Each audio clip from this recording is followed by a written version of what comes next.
La crise irakienne, c'est la guerre des mots entre Paris et Washington. La France et l'Allemagne représentent la vieille Europe, a lancé Donald Rumsfeld. Roselyne Bachelot réplique par le mot de Cambronne. La gauche dénonce l'arrogance américaine. Jacques Chirac veut calmer le jeu. La justice au secours des profs. L'homme qui avait agressé une aide éducatrice au collège du Kremlin-Bicêtre en début de semaine est jugé en comparution immédiate. Le parquet réclame 4 mois de prison ferme. Les principales dispositions du projet Sarkozy sur la sécurité adoptées à l'Assemblée, délit de racolage passif et d'entrave à la circulation dans les halls d'immeubles, une mesure aussi de dernière minute, outrage au drapeau français ou à la Marseillaise. Cet outrage sera puni de 6 mois de prison. D'un scandale à l'autre, l'actionnaire principal de Metal Europe est aussi partie prenante dans le naufrage du pétrolier Prestige. Il s'agit d'une société suisse en courtage de matières premières. Pourquoi la loi est-elle impuissante contre ceux qu'on appelle les patrons voyous? 3 questions au juge Jean de Maillard, spécialiste de la mondialisation. Bonsoir et à tout à l'heure.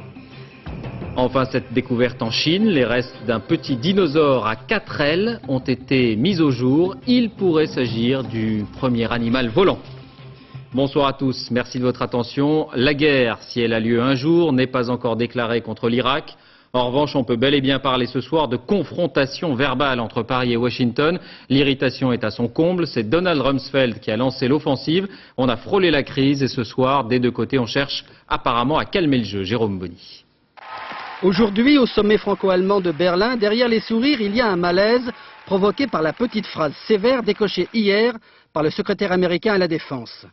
Donald Rumsfeld lance aux journalistes qui le questionnent sur les réticences européennes face à la guerre en Irak. Quand vous pensez à l'Europe, vous pensez à l'Allemagne et à la France. Pas moi. Ça, c'est la vieille Europe. Si vous regardez les nouveaux membres de l'OTAN, aujourd'hui le centre de gravité de l'Europe se déplace vers l'Est. Les intéressés ont dû apprécier. Monsieur le Président, est-ce que la France et l'Allemagne sont la vieille Europe, s'il vous plaît? Mais n'ont pas souhaité faire de commentaires.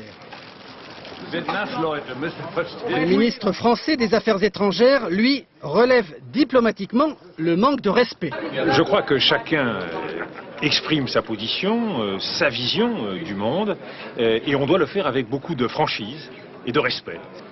D'autres membres du gouvernement sont plus directs, comme Roselyne Bachelot, ministre de l'écologie. Alors, si vous saviez ce que j'ai envie de lui dire à monsieur Rumsfeld, vous savez, moi je suis des Pays de la Loire, et il y a dans les Pays de la Loire une célébrité qui s'appelle Cambronne. Quant à Alain Juppé, il manie l'ironie. Tout le monde, pour eux comme pour nous. Certes, nous appartenons à la vieille Europe, mais je vais vous dire que, pour ma part, j'en suis plutôt fier. Ça veut dire que nous avons une longue histoire, une vieille culture, une grande tradition. Et je dirais simplement que cette vieille Europe, elle est en train de se régénérer. Elle se réunifie aujourd'hui et elle prend un sacré coup de jeune. Ce soir, Washington semble vouloir calmer le jeu. Le porte-parole de la Maison-Blanche, Harry Fleischer, vient de rappeler que la France reste une alliée des États-Unis. Oui, mais à noter tout de même cette déclaration d'un sénateur républicain influent. S'il ne s'engage pas dans le conflit, Moscou et Paris seront privés de pétrole irakien. Fin de citation. Autre information diplomatique du jour à propos de l'Irak, la réunion à Istanbul des ministres des Affaires étrangères turcs, saoudiens, égyptiens, iraniens entre autres. Officiellement, la proposition d'un exil pour Saddam Hussein n'a pas été évoquée. Le communiqué final, lui, devrait lui demander de coopérer sans limite pour un règlement pacifique. Il n'a pas encore été publié, ce communiqué. Pas d'avancée, visiblement, donc de ce côté-là. En revanche, la remise lundi prochain des rapports des inspecteurs est, vous le savez, très attendue. Eh bien, nous pouvons révéler ce soir qu'en ce qui concerne le nucléaire, rien n'a été trouvé. L'une de nos équipes a en effet été admise au laboratoire d'analyse de Vienne, en Autriche. Reportage Maris Burgo, Philippe Jasselin. Ce carré de tissu blanc vient d'Irak. Il porte des échantillons de poussière prélevés sur un site suspect. Dans ce laboratoire ultra sophistiqué à 35 km de Vienne, des scientifiques analysent ces poussières à la recherche d'éventuelles particules radioactives. Des millièmes de millimètres de particules dont la teneur pourrait conduire à la guerre ou à la paix, mais ces hommes déclarent ce soir n'avoir pour l'instant rien trouvé. Pour parler de manière générale, il n'y a pas pour l'instant de pistolet fumant, c'est-à-dire de preuves irréfutables. Nous avons bien identifié des particules, mais la plupart d'entre elles sont des particules naturelles. Ces chercheurs ont jusqu'à présent analysé 11 sites. Les résultats de leurs recherches seront dans le rapport crucial remis lundi prochain à l'ONU. La partie nucléaire est prête, elle est là, entre les mains de Jacques Boot, leader des inspecteurs chargés du nucléaire. Il confirme que les analyses sont pour l'instant négatives. Quant à conclure, et en particulier conclure sur une absence d'activité dans les 4 dernières années où nous n'étions pas là, il nous faudra encore de nombreux mois avant d'arriver à quelque chose qui soit crédible, en d'autres termes, qui soit incontestable, quelle que soit la ligne politique que les membres du Conseil de sécurité veulent prendre. Loin des politiques, confinée dans son laboratoire, cette femme prépare les kits distribués aux inspecteurs avant leur départ pour l'Irak. Des gants, des carrés de tissu blanc, travail méticuleux, rigoureux pour tenter de trouver où est la vérité. Une image encore à l'étranger, on les a découverts tout à l'heure, ils sont inséparables. Après Paris et Versailles, Jacques Chirac et Gerhard Schröder étaient à Berlin aujourd'hui pour la suite des célébrations du 40e anniversaire du traité de l'Elysée. Inauguration tout à l'heure de la nouvelle ambassade de France à Berlin, dessinée par l'architecte Christian de Porzenpark, un édifice de style néoclassique, tout près de la porte de Brandebourg. Les deux hommes avaient auparavant répondu aux questions de jeunes lycéens allemands et français et inauguré un mémorial en l'honneur du couple historique Adenauer-De Gaulle. En France, la justice au pas de charge contre la violence à l'école. Nous évoquions hier le cas de cette aide éducatrice, suivie puis agressée par le frère aîné d'un collégien au Kremlin-Bicêtre. Eh bien, il a été jugé en comparution immédiate. Le parquet réclame 4 mois de prison ferme. Nabila Tabouri, Florence Griffon. Un conseil de discipline sous surveillance. Devant le collège Jean Perrin, au Kremlin-Bicêtre, la police est là. L'équipe enseignante craint des débordements au moment où elle entendra cet élève de 3e. Il doit passer en conseil de discipline pour s'être battu avec un autre élève. À la suite de cette bagarre, son grand frère s'en est pris vendredi dernier à une aide éducatrice. Pendant que le petit frère est confronté à ses professeurs, l'aîné passe au même moment en comparution immédiate devant le tribunal de Créteil. D'après la jeune femme, il l'aurait insulté et frappé, ce que nie la famille. Il a crié, insulté peut-être, mais comme elle a dit, il m'a poussé dans la voiture, il m'a rejeté, donc mon fils c'est pas un Superman, il pèse que 79 kilos. Ce matin au collège, les cours ont repris après 2 jours et demi d'interruption. Cet établissement de 300 élèves n'est pas classé ZEP, il est même réputé tranquille. Choqués par l'agression, les enseignants ont tenu à en parler avec les élèves. Et quand il arrive des incidents, on a du mal à faire témoigner les élèves. C'est la peur, en fait. Moi, je crois qu'il y a des réactions de peur. On a peur de parler. Peur ou indifférence, les élèves, en tout cas, ne s'avouent pas concernés. Ça vous choque ou pas? Un peu, mais je sais pas, on a vu pire. Hein. Devant le tribunal, le grand frère a reconnu les insultes, mais pas la violence. 1 an de prison, dont 4 mois ferme, a été requis contre lui. Le jugement doit être rendu dans la soirée. À la Garenne-Colombe, une centaine de personnes, en majorité professeurs du lycée professionnel, ont manifesté pour protester contre le manque de sécurité. Je vous rappelle qu'il y a 15 jours, une enseignante avait été agressée par une élève de 16 ans à coups de couteau. Le personnel réclamait le classement en ZEP, mais se dit prêt maintenant à reprendre le travail à condition d'obtenir 3 postes de surveillants supplémentaires. Le procès de Christine Malèvre, suite journée contrastée à la cour d'assises de Versailles où l'ancienne infirmière a été tour à tour violemment interpellée, mais aussi soutenue par des proches de ses victimes présumées. Dominique Verdaillan, Alain Poirier sur place.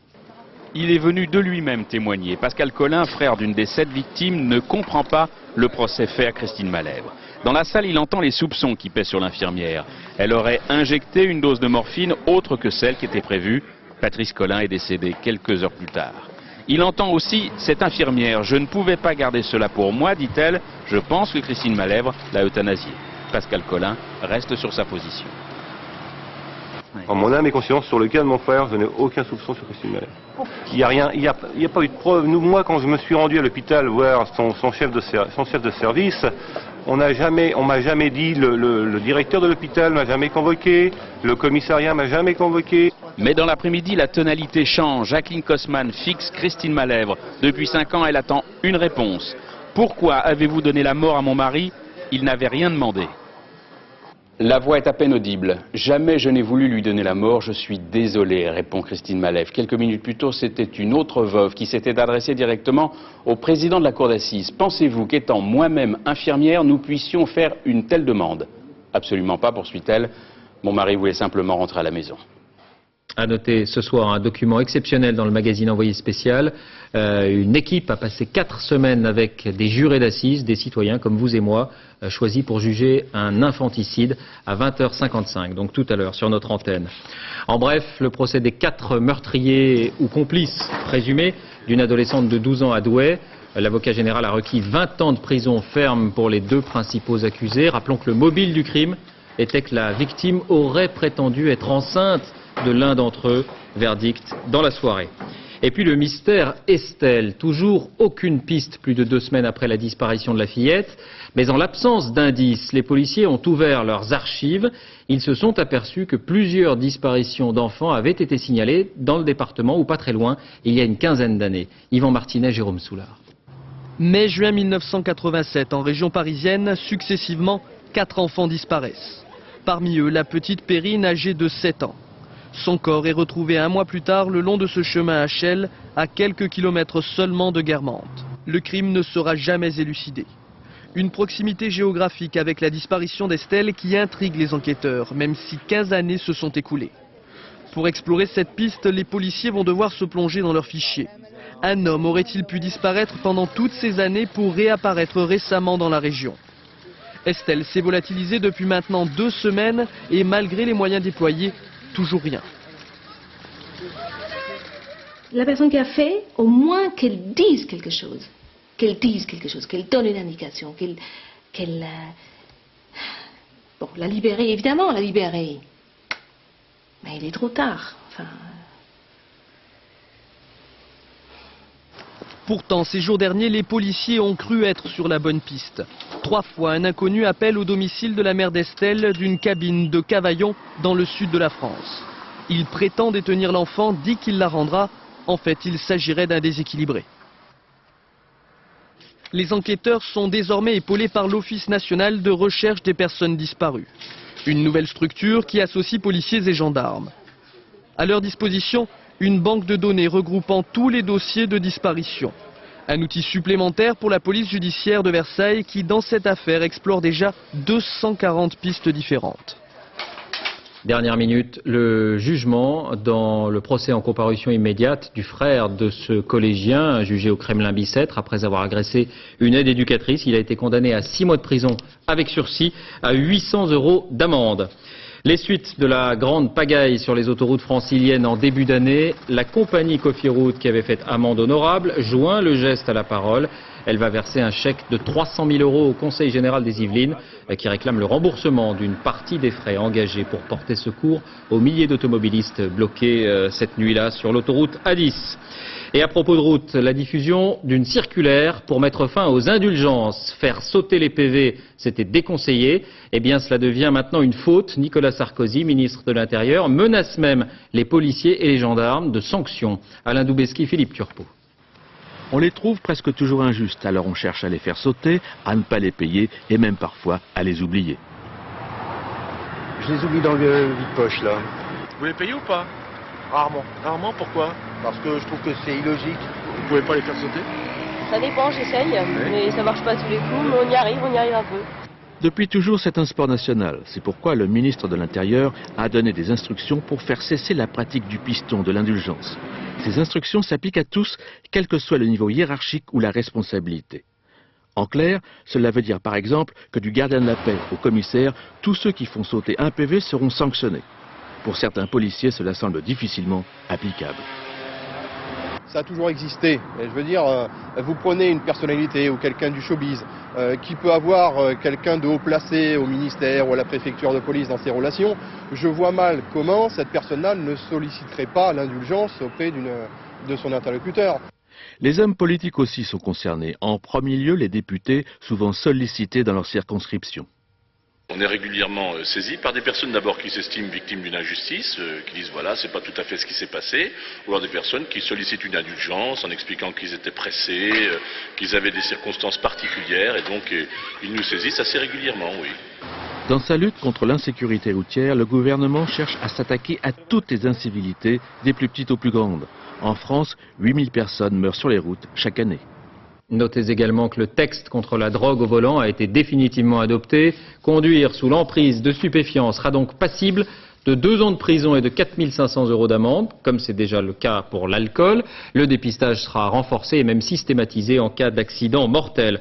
Enfin, pour clore ce chapitre routier, entre guillemets, la disparition programmée des horodateurs à pièces. La ville de Paris ouvre la voie. Motif, il n'y a rien à faire pour décourager les pilleurs. Paul de Genève, José Boulestex. Un coup de tournevis sous la caisse, l'horodateur se vide. Quelques secondes suffisent à ce jeune pillard. 2 autres viendront aussi tenter leur chance. Ils agissent en pleine journée et en toute impunité.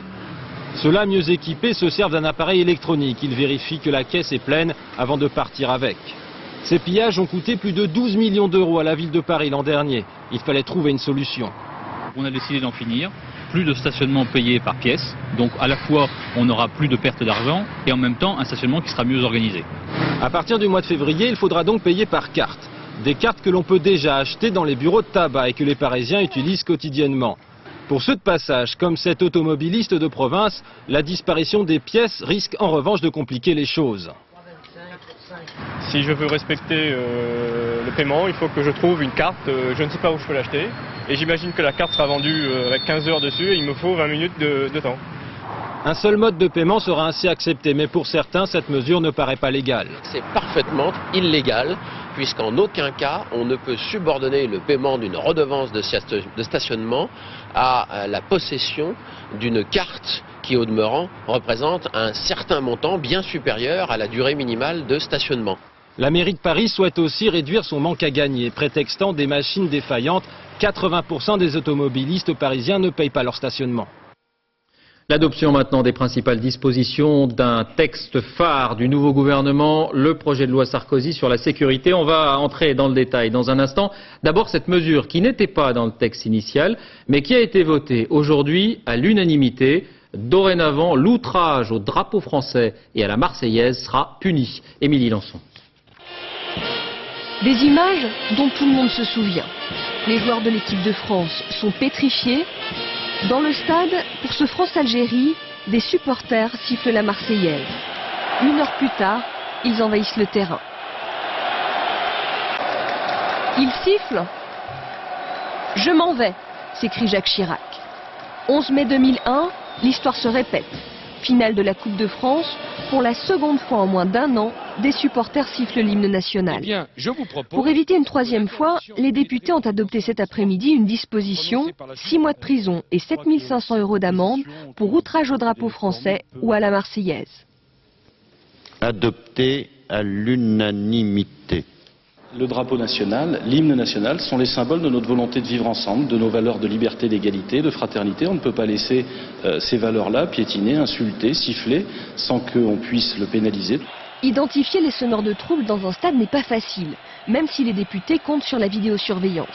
La mesure est avant tout symbolique. Cet après-midi, les parlementaires ont peut-être inventé l'instruction civique dissuasive. C'est à noter en tout cas, les autres dispositions ont été adoptées sans heurts. L'opposition s'est en fait davantage manifestée du côté des associations que dans l'hémicycle. Exemple, la prostitution, avec la création d'un délit de racolage passif. Nouvelle manifestation aujourd'hui d'une centaine de prostituées traditionnelles, entre guillemets, devant l'Assemblée. Elles protestent contre, je cite, la régression sociale que représente le texte pour celles qui sont émancipées et indépendantes. Elles dénoncent aussi la stigmatisation dont elles estiment être victimes. Autre mesure phare, la répression de la mendicité agressive et aussi, et c'est peut-être la mesure la plus commentée, la répression des regroupements qui entravent la libre circulation dans les halls d'immeubles. Dossier signé Gilles Marinet, Nabila Laïb. Pas de voiture, pas de gyrophare, les policiers ont choisi d'intervenir à pied. Les occupants de ce hall d'immeuble n'auront pas le temps de s'éparpiller. Contrôle d'identité, fouille. La plupart n'habitent pas ici. L'un d'eux est recherché. C'est une interpellation suite à une fugue mineure signalée par fiche. Donc on ramène au commissariat pour vérifier. C'est simplement ça. Ambiance tendue. 10 policiers équipés de flashballs et de bombes lacrymogènes font face à des jeunes du quartier. L'immeuble est passé au peigne fin mais ne recèle rien d'autre que cet objet utilisé pour les vols de voitures. Ils arrachent le Neumann original, Ils mettent celui-là à la place et avec la clé tourne et ça démarre. Ça marche sur tous les anciens véhicules qui n'ont pas d'allumage électronique. Donc on en trouve souvent dans les caves. Finalement, les policiers repartiront. Les jeunes ne possédant ni armes ni drogue, ils n'ont rien à retenir contre eux, bien que les habitants dénoncent régulièrement l'occupation du hall. La future loi prévoit d'instaurer un nouveau délit, celui d'entrave délibérée à l'accès au hall d'immeuble. Les jeunes se demandent comment la police fera la différence avec une simple présence dans le hall. Par exemple, je vais rentrer chez moi, tout simplement, je rentre dans mon bâtiment, je serre la main à quelques personnes, il suffit juste qu'une brigade passe et qui nous enlève tous, et pour rien, soit je vais prendre une grosse amende que je ne pourrais pas payer, ou soit je vais prendre de la prison et je vais rater toute ma vie scolaire et tout mon avenir après. Maintenant, quelqu'un il va en prison bêtement comme ça 2 mois. Il va se pointer un jour pour chercher une école, ils vont dire t'étais où? Ah, j'étais à Fleury ou à Fresnes. Ils vont se dire quoi? C'est un voyou. Alors qu'il n'était pas, parce que simplement il était dans un hall et il a serré la main. La préoccupation est la même chez ceux qui s'opposent au projet de loi. Certains avocats jugent le texte imprécis et le délit très difficile à cerner. C'est encore une fois livré à la subjectivité. Est-ce que le fait pour un jeune garçon de s'allonger sur les marches est une entrave? Est-ce que le fait de se tenir à plusieurs près des boîtes aux lettres est une entrave? Un nouveau délit pour assurer la tranquillité des habitants de ces immeubles, mais une loi qui risque d'être difficile à appliquer pour les policiers, d'autant que bien peu de gens osent déposer plainte. La marée noire, on le pressentait dès hier, la pollution a de nouveau souillé les plages des Landes. Ce ne sont pas des nappes ni même des galettes, mais ces petites boulettes éparses et si difficiles à ramasser. Sur place, le moral est franchement en baisse. David Bazier, Philippe Dumel. Des boulettes, des galettes, des déchets mazoutés, du sable souillé à 80%. Cette jolie plage de Mimizan venait pourtant d'être nettoyée, mais la pollution du Prestige est revenue encore plus intense. Quand on voit l'étendue qu'il y a et puis quand on voit que les marées nous ramènent triple ce qu'on a ramassé et qu'aux alentours de ça, bon, regardez, on n'est qu'une petite poignée et il faudrait qu'il y ait des bénévoles. Et qu'est-ce qu'il faudrait alors beaucoup plus de personnel, des moyens plus importants, ça c'est clair. Solidarité, les agriculteurs des Landes ont pourtant sorti leurs tracteurs des champs pour nettoyer la plage des touristes. Mais chez eux aussi, c'est l'amertume. Les moyens qu'on essaie de mettre à disposition vont permettre d'améliorer la situation, mais bon, on n'est quand même pas découragé, mais pas loin des fois par moment. Bon, mais sinon, on progresse toujours vers la partie plage, c'est là où il y en a le plus. Le seul à rester stoïque, c'est le lieutenant de la sécurité civile qu'on a envoyé ici vaincre des millions de boulettes avec sa section armée de râteaux. Nous ratissons donc cette plage-là direction plein nord pour rejoindre une autre équipe de pompiers civils située à environ 2 km au nord. Mais les deux équipes n'ont que 5 heures entre deux marées pour se rejoindre. Trop peu de temps pour nettoyer l'immensité sableuse. La marée est de nouveau en train de monter. Ça veut dire que ce pétrole va rejoindre l'océan et qu'il sera redéposé demain ou dans quelques jours à Mimizan ou sur une autre commune du littoral. C'est le harcèlement de la pollution du Prestige. Et à propos de pollution, on en vient maintenant à l'affaire Métal Europe et à ses ramifications inattendues. En remontant la chaîne des responsables et des actionnaires, on trouve un groupe de courtage de matières premières déjà cité dans le naufrage du pétrolier Prestige, une nébuleuse de société et un homme, Marc Rich. On trouve surtout le même genre de pratique. Enquête, Olivier Caroff, Nathalie Moisan, Séverine Lebrun. La photo date un peu, mais le message est à nouveau d'actualité. Voici Marc Rich. Dans les années 80, sa tête était mise à prix par le FBI. Le milliardaire était en fuite. La justice américaine le recherchait pour fraude fiscale. Selon les autorités françaises, ce même Marc Rich serait indirectement responsable de 2 catastrophes en France. La première est écologique, le naufrage du pétrolier Prestige en novembre dernier. Son fioul continue à se déverser sur les côtes espagnoles et françaises. La seconde est économique, la fermeture de l'usine Métal Europe dans le Pas-de-Calais. 830 emplois risquent de disparaître. En prime, le terrain est pollué. Là encore, la même question, qui va payer ? La chaîne de responsabilité a été, comme pour d'ailleurs la catastrophe du Prestige, sciemment organisée pour faire échapper ces patrons voyous, ces voyous à leur responsabilité. Il est d'ailleurs tout à fait étonnant et hallucinant que l'on retrouve les mêmes noms et les mêmes sociétés derrière le Prestige et derrière Métal Europe. Mais comment le prouver ? Marc Rich n'apparaît jamais en première ligne. C'est bien lui qui a créé Glencore, la société qui possède en partie Metal Europe. Mais officiellement, il n'en est plus le propriétaire depuis 8 ans. Même problème avec le fonds d'investissement qui porte son nom. Il aurait été fusionné avec un groupe russe, Crown Resources, propriétaire affiché du Prestige. Mais Marc Rich nie ce lien financier avec les capitaux russes. On peut dire que ce sont là des petits margoulins. Derrière l'affaire de Metal Europe, on a des gens beaucoup plus sérieux. On a Glencore, qui est la première entreprise mondiale de négoce d'énergie, de métaux non ferreux, présent dans les produits agricoles aussi, et qui est aussi l'une des plus importantes entreprises minières et métallurgiques au monde. Seul point commun évident entre ces sociétés. Toutes sont domiciliées dans ce paisible village suisse, Zug, l'un des plus opaques paradis fiscaux de la planète. Ici, tout le monde connaît le généreux Marc Rich. Aux États-Unis aussi, sa célébrité est assurée. Il était condamné à 325 années de prison. Bill Clinton l'a gracié l'an dernier, juste avant de quitter la Maison-Blanche. Alors, Metal Europe, le Prestige, une expression est née, vous l'avez entendu dans la bouche de Roselyne Bachelot, pour qualifier ce genre d'affaires, les patrons voyous. Même le MEDEF en France est choqué.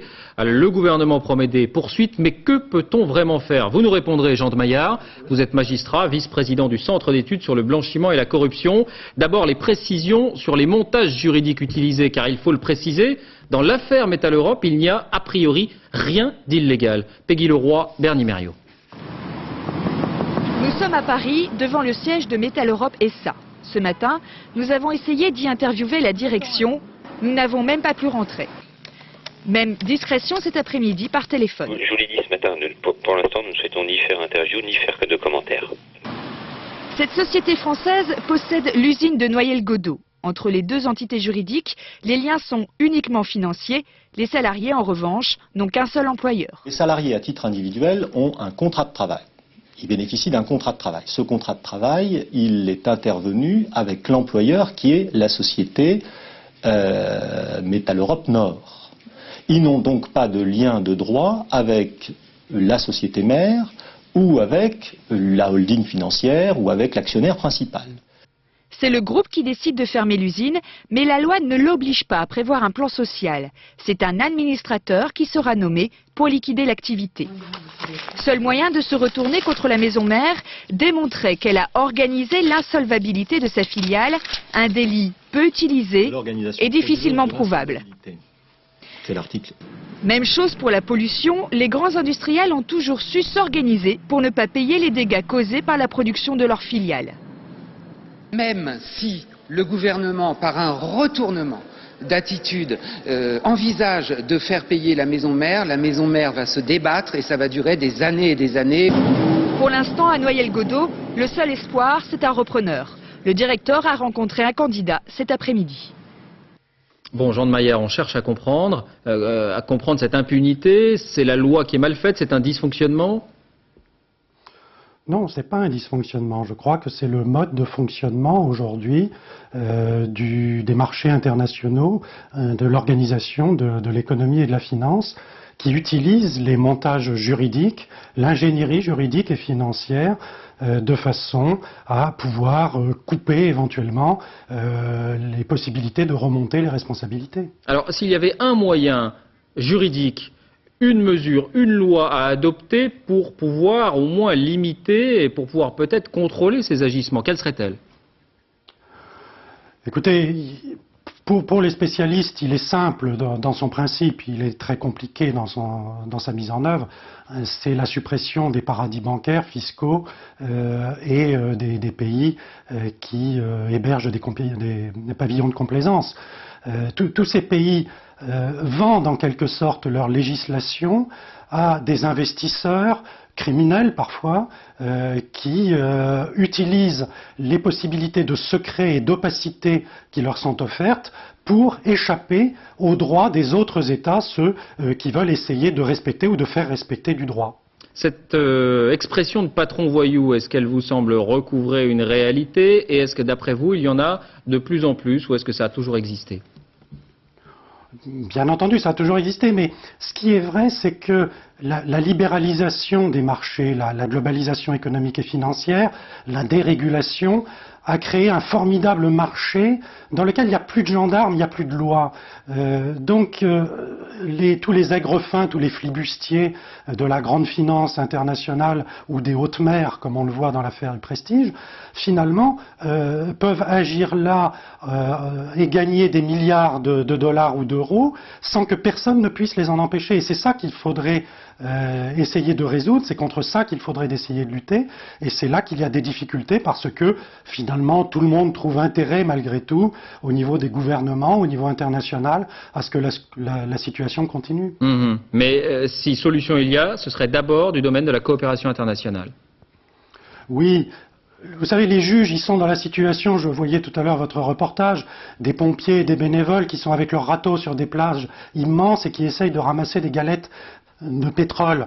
Les juges sont dans la même situation avec leur malheureux code pénal, la difficulté de retrouver tous ces grands délinquants internationaux, tous ces patrons du type Enron ou Prestige ou autres, qui finalement se moquent des lois parce qu'ils sont littéralement au-dessus des lois.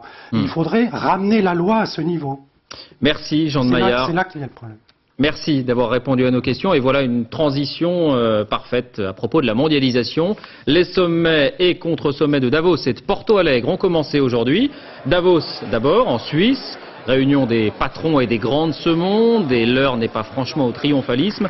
Thème de ce CRU 2003, retrouver la confiance. À l'ouverture du forum, un sondage réalisé auprès de 36 000 personnes dans 147 pays révèle que les dirigeants d'entreprise sont les responsables qui bénéficient de la plus faible cote de confiance, 39 et 42%, loin, vous le voyez, derrière les militaires, les ONG, l'ONU ou encore les responsables politiques. Aujourd'hui, lorsqu'on est une personnalité en vogue, il est aussi bien vu de se rendre à Porto Alegre. Tendance de cette année, non à la guerre. Envoyés spéciaux au Brésil pour ce contre-sommet, Pascal Golomer, Tristan Lebras. Les saltimbanques ont déjà investi les lieux. Mais le camp de la jeunesse continue d'accueillir à chaque heure qui passe plusieurs centaines de visiteurs venus du monde entier. Une invasion bon enfant, à travers une ville de Porto Alegre qui pour la 3e année ouvre grand ses portes aux partisans d'une autre mondialisation. Mondialisation solidaire et pacifique, cette année plus que jamais. Un petit peu partout, il se fait plein de choses et il faut fédérer ça un petit peu. Et ça nous donne de la force pour retourner quelque part dans nos organisations, sur le terrain. C'est vraiment un échange d'idées, c'est pas du tout une protestation contre quelque chose de précis. En fait. Le forum a son héros, Lula bien sûr, l'ancien syndicaliste devenu président du Brésil. Il viendra demain saluer ses admirateurs. Il y a aussi les piliers de la contestation qui ne manqueraient le rendez-vous pour rien au monde. José Bové en tête. Et puis pour la première fois, les syndicats ouvriers du Brésil, d'Europe, d'Amérique du Nord viennent se greffer au mouvement pour partager leur expérience. François Hollande, lui, n'est venu que quelques heures, le temps de rappeler que les partis traditionnels ont aussi leur rôle à jouer. Pour changer le monde, il ne suffira pas de faire des Porto Alegre ou de faire d'autres rassemblements bientôt en France. Il faudra avoir des rassemblements politiques aussi. Plus qu'un rassemblement anti-Davos, Porto Alegre se veut le carrefour de tous ceux qui rêvent d'un autre monde. Et ils seront près de 100 000 cette année à partager le même enthousiasme. L'heure de vérité approche en Côte d'Ivoire. Espoir à Marcoussis où se déroulent les négociations qui seraient en bonne voie. Le président Laurent Gbagbo est arrivé tout à l'heure à Paris pour assister peut-être à la conclusion de ces négociations. Espoir donc autour de la table, mais inquiétude sur le terrain. L'armée française signale la présence de plus en plus insistante de bandes incontrôlées en provenance du Libéria voisin. Et voici à ce propos un document. La question des mercenaires est au centre de cette guerre. L'armée loyaliste, l'armée officielle, s'est engagée formellement à les exclure de ses rangs. Eh bien, ils étaient toujours dans le pays il y a quelques jours encore. Notre équipe a pu rencontrer l'un d'entre eux. Témoignage très rare sur place à Abidjan. Bruno Giraudot. Je m'appelle Jim McGuire. Je suis soldat professionnel. J'ai fait la guerre toute ma vie, pendant 25 ans, dans des armées régulières et irrégulières, principalement en Afrique. Ces 3 derniers mois, je les ai passés ici, en Côte d'Ivoire, à travailler avec l'armée loyaliste. Jim, le Sud-Africain, est un mercenaire. Il fait partie des 250 soldats professionnels engagés par le gouvernement de la Côte d'Ivoire pour combattre la rébellion.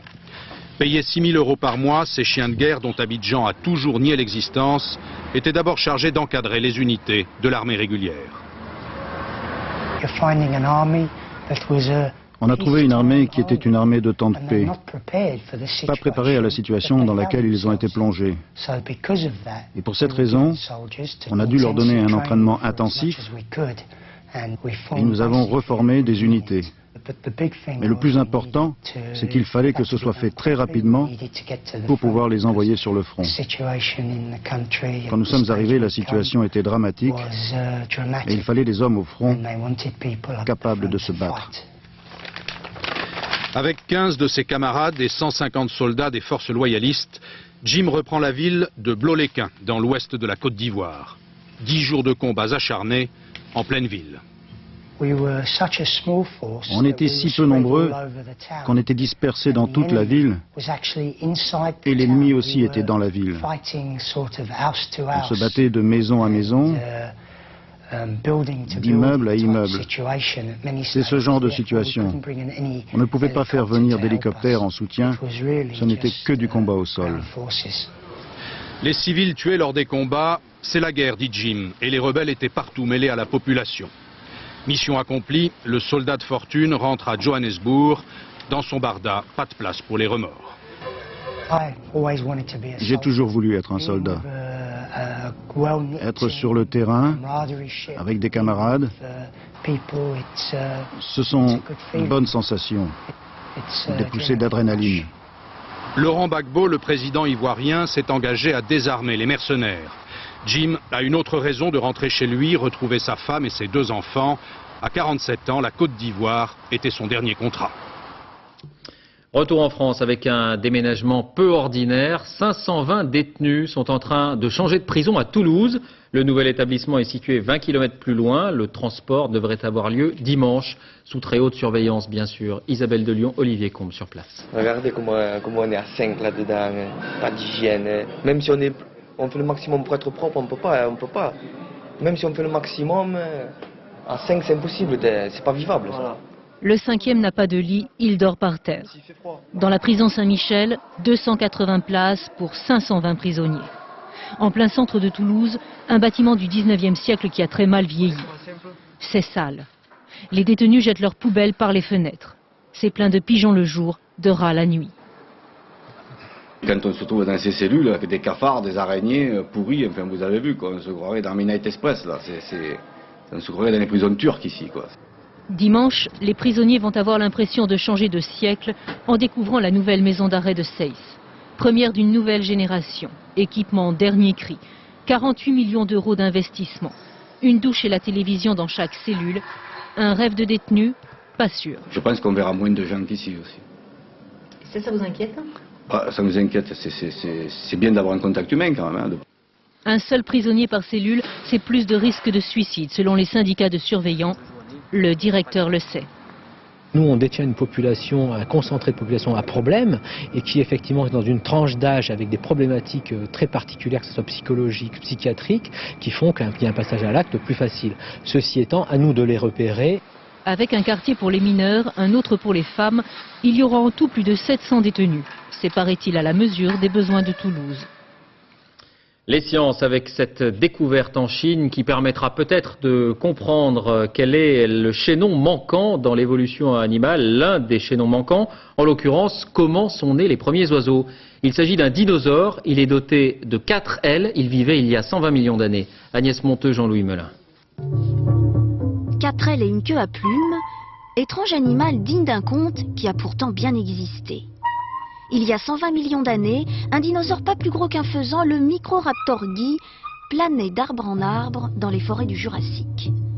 Les 6 fossiles découverts en Chine sont exceptionnellement bien conservés. Sur un squelette de dinosaure, on distingue partout de très longues plumes. Une preuve supplémentaire que les oiseaux sont bien les descendants de quelques dinosaures.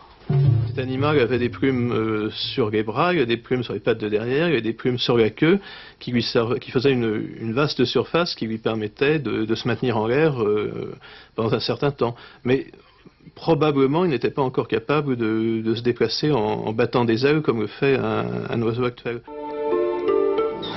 Il nous permet donc de comprendre comment on serait passé de petits dinosaures carnivores aux premiers oiseaux qui avaient encore des dents, mais plus que 2 ailes. Une famille qui va petit à petit se diversifier après l'extinction totale de leurs ancêtres.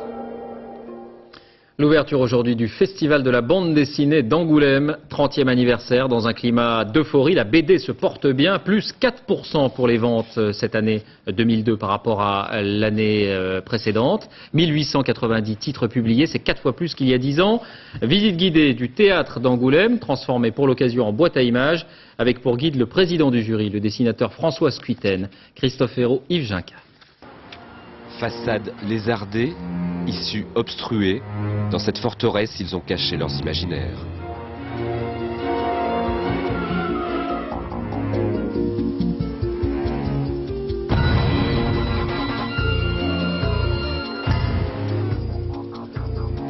Des personnages comme échappés des carnets de croquis,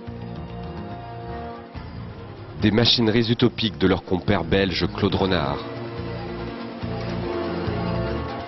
des images virtuelles d'un monde envahi par un mystérieux échafaudage. Leur théâtre des images est une partie de cache-cache. Là, on utilise les coursives, les sous-sols, les caves, je dirais les halls, pour essayer d'en faire une boîte à images assez mystérieuse, assez propice, je dirais, à l'imaginaire des festivaliers. On se glisse à travers les images au lieu simplement de les parcourir en feuilletant les pages. Je crois que c'est un hommage à ce langage de la bande dessinée. Un langage bâti par François Scuiten dans l'ambiance monacale de son atelier. Il construit des cités obscures, souvent des mondes où l'homme a perdu sa place. Alors, pour cette exposition, il nous propose tout simplement de prendre le temps d'observer, de guetter, de prendre le temps de regarder le monde. Sport, football et encore des violences dans les stades. Un supporter parisien a été blessé au couteau, à l'abdomen, lors du match PSG-Nice. C'était juste avant le match. Manuel Tissier. Les mesures de sécurité n'ont pas suffi. Malgré 400 policiers autour du stade du Ray, les affrontements entre supporters ont fait 8 victimes avant le coup d'envoi de Nice-PSG. Un Parisien blessé d'un coup de couteau a été admis à l'hôpital. Il est aujourd'hui hors de danger et son agresseur a été interpellé. Ce matin, après l'entraînement, les joueurs du PSG s'avouaient impuissants face à la violence des tribunes, mais certains ne cachaient pas leur inquiétude.